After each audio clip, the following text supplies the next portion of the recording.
Story 1. The Fence That Started a War. It was the sound of hammers that finally broke me, not the gentle tap-tap of someone building a birdhouse, but the aggressive, metallic clang of destruction. I stood there on my own lawn, coffee cup warm in my hand, and watched a team of strangers measure, mark, and prepare to tear down the sleek black iron fence I had installed just 3 months prior. My fence, the one I'd saved for, the one the HOA had approved in writing.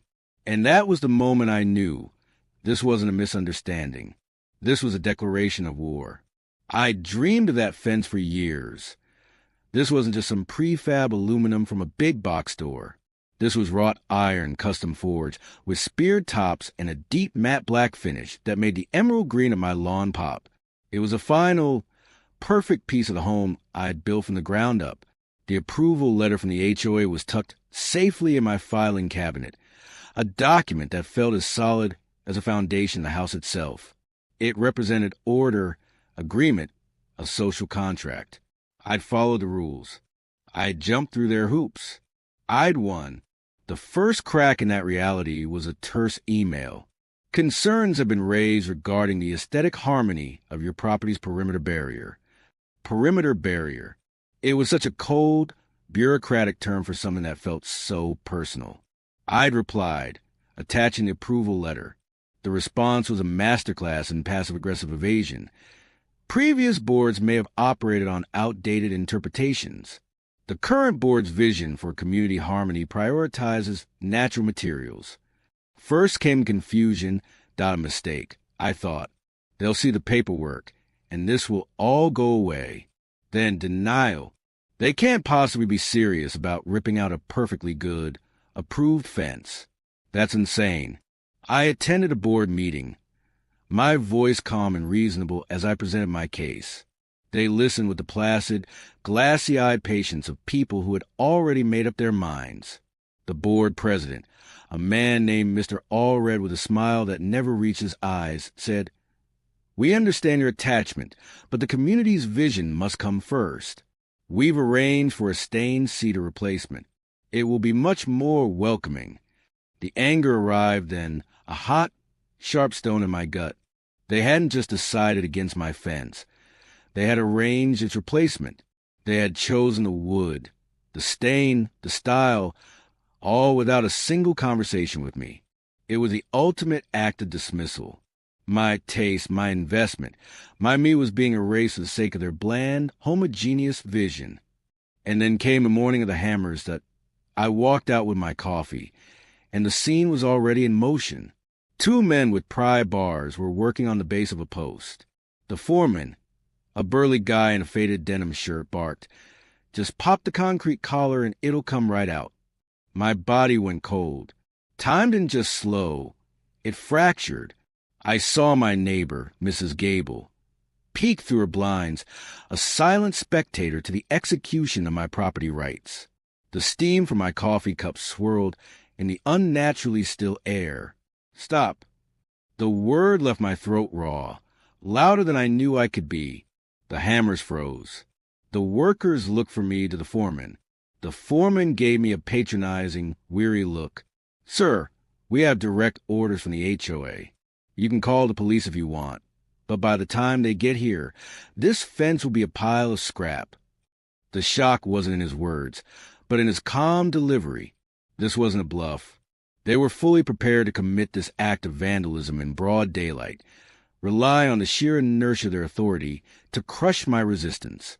The fear was a living thing, clawing at my throat, but beneath it, a colder, harder resolve was forming. This was no longer about a fence. IT was a line in the sand. It was about whether I owned my property or merely rented it from a committee. My hand was shaking, but my voice was steady as I pulled out my phone and hit record. "This is my property," I said, my voice carrying in the quiet street. "You are trespassing. This fence is my property. If you touch one more bolt, I will not only sue the HOA, I will sue every single member of the board and you, personally, for destruction of private property. You are all now on the record." The power dynamic shifted in an instant. The foreman's smugness evaporated. replaced by the panic calculation of a man who doesn't get paid enough to be part of a lawsuit. The workers took a step back, their tools lowering. The camera on my phone, that little red recording light, was a weapon more powerful than any hammer. I uploaded the video to the neighborhood forum with a subject line, "Is this how our HOA operates?" The silence was broken. My private war became a public uprising. Stories flooded in: illegal fines, capricious rule enforcement, intimidation. The HOA had bullied people in the shadow for years, but I had dragged their tactics into the light. In court, their lawyer droned on about aesthetic authority and community standards. The judge, a no-nonsense woman with tired eyes, let him finish. Then she leaned forward. "Aesthetic authority," she said, "does not grant you a license to destroy legally installed private property. Your case is not only weak, it's frivolous." Case dismissed. Walking back to my car, the victory felt less like a triumph and more like a reclamation. I had reclaimed my dignity, my property, and a piece of my soul. That fence stands today, not just as a boundary, but as a monument, a reminder that sometimes you have to fight for the things that make you, you, even if it's just a fence, especially if it's just a fence. Story 2. $50. That's what it cost to buy my silence. At least, that's what they thought. The line item was buried at the bottom of my quarterly HOA statement. Notification fee, $50. It was typed so neatly, with such bland confidence, as if it had always been there. But it hadn't. It was a new charge, a silent, smiling thief helping itself to my wallet. And in that moment of staring at those two words, I realized this was a test. This was about control. I'd always viewed the HOA dues as a necessary evil, like property taxes. I didn't love paying them, but I understood the theory: maintenance, landscaping, communal amenities. The math had always, just barely, added up. But this was different. A notification fee? What did that even mean? Notification of what? I checked the covenants, the bylaws, the amended rules I'd received when I moved in. Nothing, not a single mention of a notification fee. My first call was to the management company. The woman on the phone had a voice like warm syrup.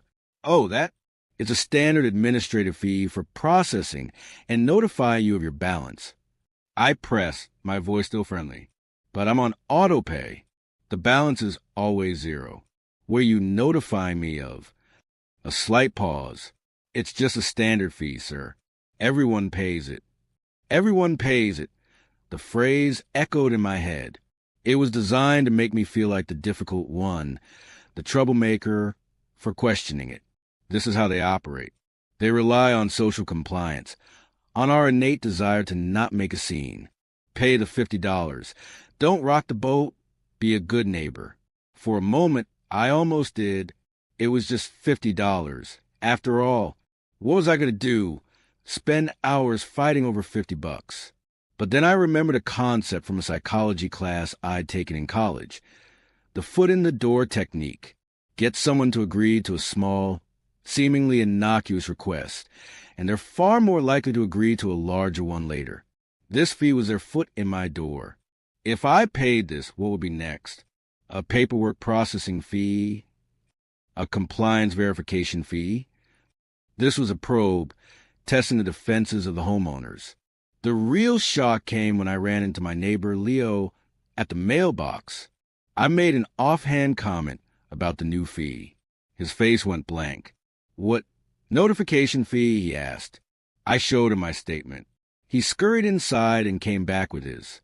His had the same charge. "I just paid it," he mumbled, embarrassed. I thought it was something I'd forgotten about. That's when I knew I had to dig deeper. I started a quiet, informal survey. Of the 10 neighbors I asked, 7 had paid the fee without question. 2 hadn't even noticed it. But 1, a sharp-eyed retired accountant named Brenda, had refused to pay and had received a threatening letter about a late fee being added. We compared statements and made a chilling discovery.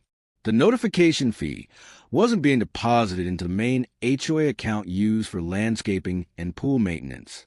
It was in a separate nebulous administrative fund controlled solely by the HOA manager, a slick, unctuous man named David. Brenda and I did some more digging. The fund had no clear purpose, no oversight, and was used for miscellaneous expenses that were never detailed. The $50 fee was a private slush fund. He wasn't just testing us, he was stealing from us. The anger was pure and focused. This wasn't about $50 anymore. It was about principle, and it was about fraud. Brenda and I went door to door, not as complainers, but as investigators. We showed people the evidence, the different account numbers, the lack of bylaws. The mood shifted from mild annoyance to outright fury. We weren't a scattered group of disgruntled homeowners anymore. We were a coalition. We called a special meeting of the HOA. David walked in, smirking, expecting to hand-wave away a few questions. He was not prepared for a room packed with 60 angry people holding their statements. I stood up, my heart hammering against my ribs.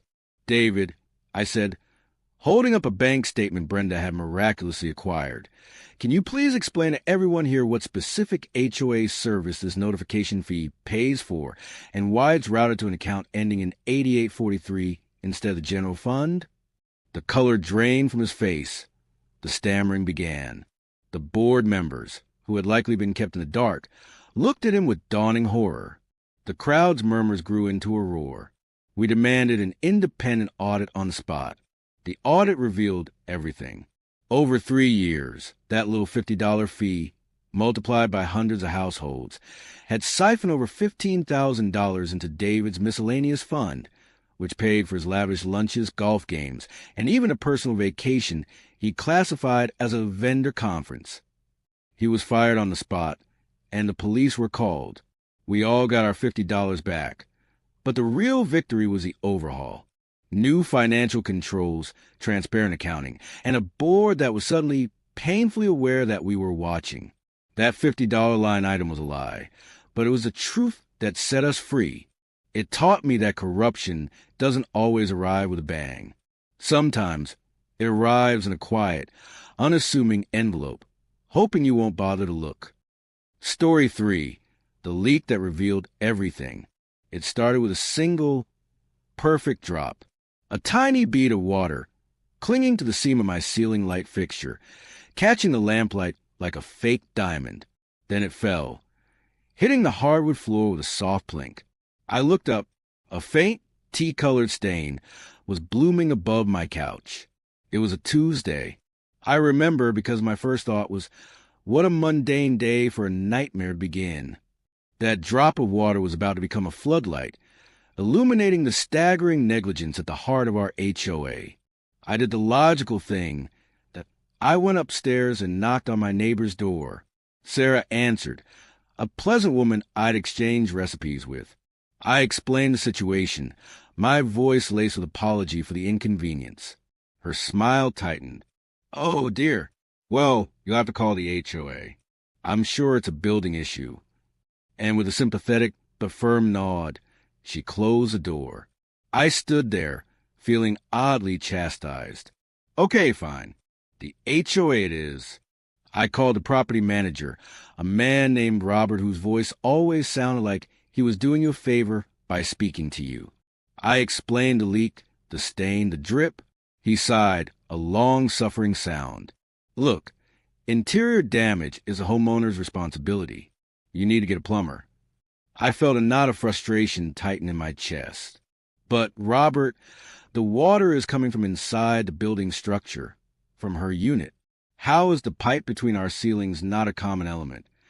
His reply was a masterclass in deflection. The HOA doesn't get involved in disputes between homeowners. You need to work it out with Sarah. We don't get involved. The words were a trapdoor opening beneath my feet. I was paying them thousands a year precisely so they would get involved in things like this. Panic began to set in.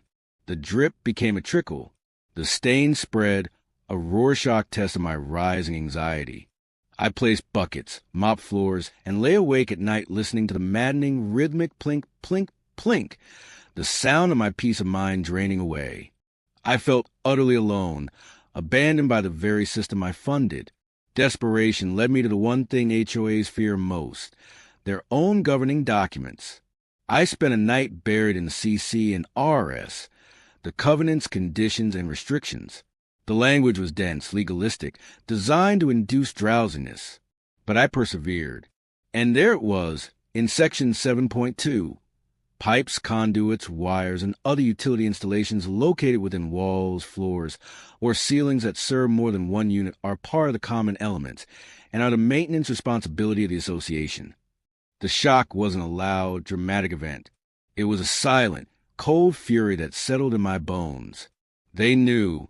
Robert knew. He had to know the bylaws he was paid to enforce. He had lied to me, willfully. He wasn't incompetent. He was malicious. He was betting I wouldn't check, that I would just roll over and pay a plumber thousands to fix a pipe that was, by definition, their problem. The betrayal was more devastating than the water damage. My home was being destroyed, and the people I paid for protection were actively sabotaging me. I became a detective. I filmed the leak, the expanding stain, the warping floorboards. I took time-stamped photos every hour. Then I posted it all in the community's online forum. The title was simple: Is your HOA refusing to fix leaks? I didn't accuse. I just presented the evidence. The video, the photos, and the screenshot of bylaw section 7.2. The response was explosive. My phone blew up with messages. The same thing happened to me. They told me my mold problem was my fault. They refused to fix a leaking pipe that flooded my closet. My private crisis was, in fact, a systemic pattern. I wasn't alone. We were a community of victims, and we had just found each other. We organized. We compared notes. We discovered that Robert had been denying valid claims for years, saving the HOA money on insurance deductibles and pushing the costs onto individual homeowners, all while collecting his full salary and bonus for keeping operating costs low. The next board meeting was a reckoning. The room was packed, not with the usual handful of retirees, but with dozens of angry, wronged homeowners. When Robert tried to begin his usual managerial report, I stood up. I didn't shout. I spoke with a cold, clear precision of someone holding a winning hand. Robert, under bylaw section 7.2, the leak damaging my unit is the HOA's responsibility. You knew this when you told me to hire my own plumber. We have documented over a dozen other instances where you have similarly misled homeowners. We are now presenting the insurance company with a consolidated claim for every single one of these denied repairs. The board was horrified. They had been fed lies about their own financial health. Robert was fired that night. The insurance company, faced with a mountain of evidence, approved the claims. Not just mine, but for all my neighbors. The repairs cost the HOA's insurance tens of thousands of dollars. That single drop of water didn't just ruin my ceiling. It exposed the rot within the system itself. Sometimes the smallest leak can reveal the biggest cracks, not in the drywall, but in the integrity of those in charge. Story 4, the gate that locked us out. Midnight. The gate to my own community was a wall of black metal and red light. I swiped my key fob again. BZZT red. I swiped it harder, as if violence could persuade the tiny microchip. BZZT red. Behind me, a car honked, the sound slicing to the quiet suburban night. Another honk, longer, more impatient. I was trapped in a no-man's land between the public street and my private home, and the digital sentinel meant to protect me had become my jailer. The gate had always been temperamental. IT was the community's running joke. Did you remember to sweet-talk the gate today? We'd ask each other. Sometimes it took 2 swipes, sometimes 3, but it always eventually opened. That night it was just dead. The red LED was a malevolent eye, unwavering. I finally had to park on the street, My car vulnerable to the break-ins we'd all been warned about, and tried a pedestrian gate. Same story. BZZT read, I call the HOA's 24/7 emergency line, the one highlighted in bold on every piece of correspondence. It rang and rang before going to generic voicemail. You've reached the after-hours line for Sandalwood Creek HOA. If this is a true emergency involving imminent danger to life or property, please hang up and dial 911. For all other issues, please leave a message and we will return your call during normal business hours. I stood there, listening to the beep, the absurdity of it all washing over me. Hi, yes, I'm locked out of my multi-$100,000 home at midnight. Is that other issues? The frustration was immense, but it was a humiliation that stung the most. Other residents were now stranded behind me, their headlights illuminating my failure to perform the simple act of entering my own neighborhood. I was the problem, the bottleneck. The next day, I went to the HOA office, sleep-deprived and furious. The manager, a woman named Carol, listened with a practiced, placid expression. Oh, the gate system is just old, she said, waving a hand dismissively. It happens. You should have just parked on the street. Parked on the street? I repeated, my voice dangerously quiet. Where Mrs. Henley's catalytic converter was stolen last month. Where my car will be an open target. Carol's smile was thin. Well, we can't control everything. The board is aware of the issue. The issue. She made it sound like a slightly misprinted newsletter, not a catastrophic failure of a fundamental security feature we all paid for. The real shock came from my own investigation. I was an engineer, but I was good with Google. The model number of our gate system had been discontinued over a decade ago. The manufacturer was out of business. Finding replacement parts was a nightmare of scavenged eBay listings and custom fabrications. The HOA had been patching a corpse for years. They'd spent more money on Band-Aid repairs in the last 5 years than a full new system would have cost. They were prioritizing their short-term budget over our long-term security and sanity.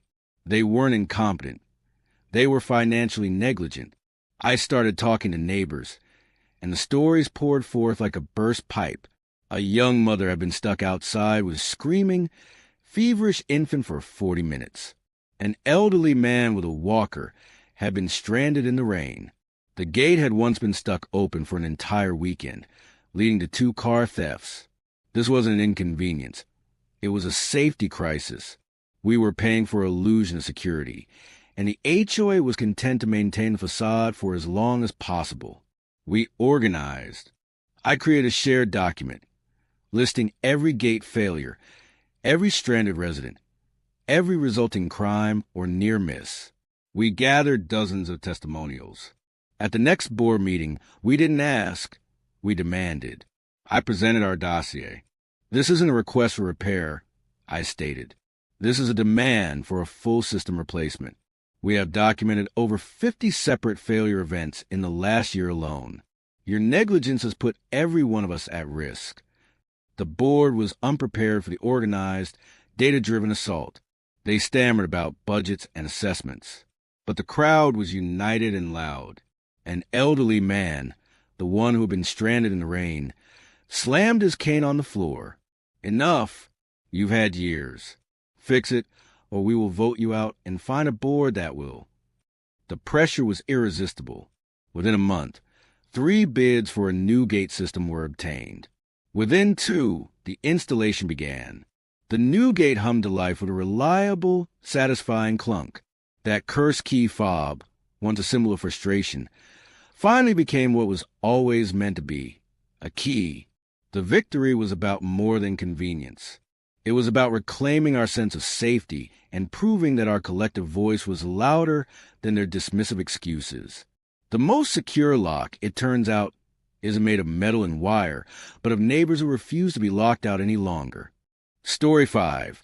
The new law, a new hope. They held a gun to our heads, and it was loaded with paper. Late payment notices, violation fines, compliance charges, an arsenal of fees designed to bleed us dry and keep us compliant through fear. We lived in a state of quiet desperation, hostages in our own homes. And then one Tuesday morning, the news broke. The state legislature had passed a new law. And in that moment, the gun in their hands clicked empty. For years, the HOA's power wasn't just in the rules. It was in the arbitrary, punitive fines they attached to them. A trash can left out past 6 p.m., $50 fine. A garden hose visible from the street, $75 aesthetic violation. A payment that arrived on the 3rd instead of the 1st. A $100 late fee, plus a $25 processing fee. It was death by 1,000 paper cuts. We whisper in the grocery store aisles, comparing our financial wounds. The HOA wasn't a governing body. It was a predatory entity, and we were its revenue stream.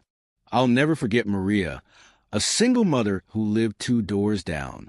At a board meeting, she stood up, her voice trembling, holding a sheet of paper. "You fined me $300 last month," she said, "for a non-approved patio decoration, a small, solar-powered gnome my daughter bought me. I can't pay my grocery bill because of this." The board president, a man named Mr. Griffiths, didn't even look up from his notes. "The rules are the rules," he said flatly. "Perhaps you should be more mindful of them." The cruelty was the point. It was a performance of power designed to terrify the rest of us into silence. The despair was a thick fog over the neighborhood. We felt powerless. What could we do? They had the lawyers, the bylaws, and, most terrifyingly, the power to place a lien on our homes and force a foreclosure over a pile of junk fees. We were trapped. The fight had gone out of us. We were just surviving. The shock arrived via text from my neighbor, followed by a link to a news article. California passes Homeowner Bill of Rights, curtails HOA abuse.